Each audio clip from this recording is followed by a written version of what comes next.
The nuclear regulatory body in Iraq announced on Wednesday the establishment of a United Arab Crisis Cell aiming to prepare for potential nuclear emergencies. This initiative comes in response to escalating regional tensions regarding possible U.S. strikes on nuclear sites in Iran. The effort, which involves regulatory authorities from around the Arab world, was formally launched during a virtual conference presided over by the Director General of the Arab Atomic Energy Agency, Salem Al-Hamdi, according to a statement cited by the Iraqi news agency, INA. Iraq is represented by Deputy Director of the National Authority for Nuclear, Radiological, Chemical, and Biological Control and Chairperson of the Arab Network of Nuclear Regulatory Bodies, ANNUR, Sabah al-Husseini.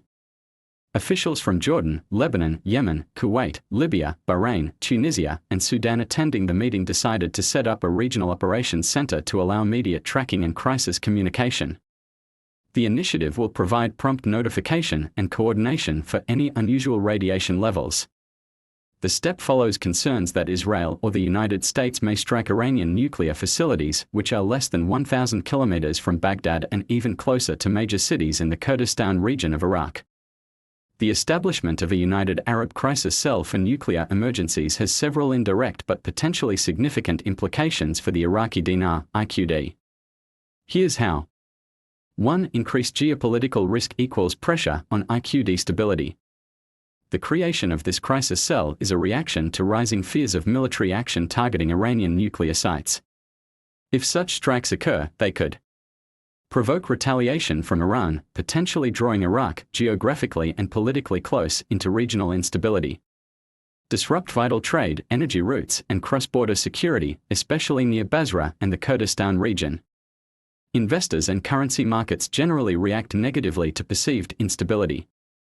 The IQD could lose value due to capital flight, decreased investor confidence, or increased demand for hard currencies like USD.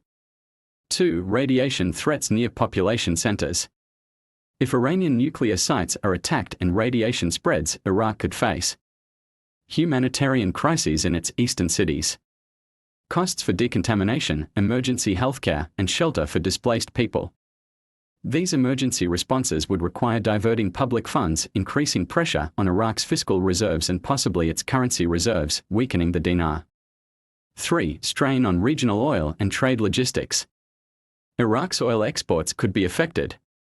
Export routes may face risks or shutdowns. Oil prices might spike short-term due to supply concerns, which could help Iraq's oil revenues, but if conflict escalates, infrastructure damage and shipping delays might negate that. A loss of revenue or reduced oil production would directly hit Iraq's budget, which is heavily reliant on oil, and could devalue the dinar.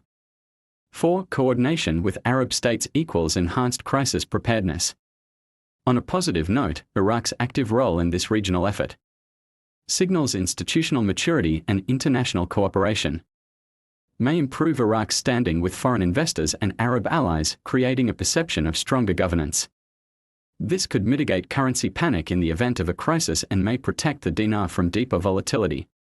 Bottom line. The Iraqi dinar's value is sensitive to regional security developments.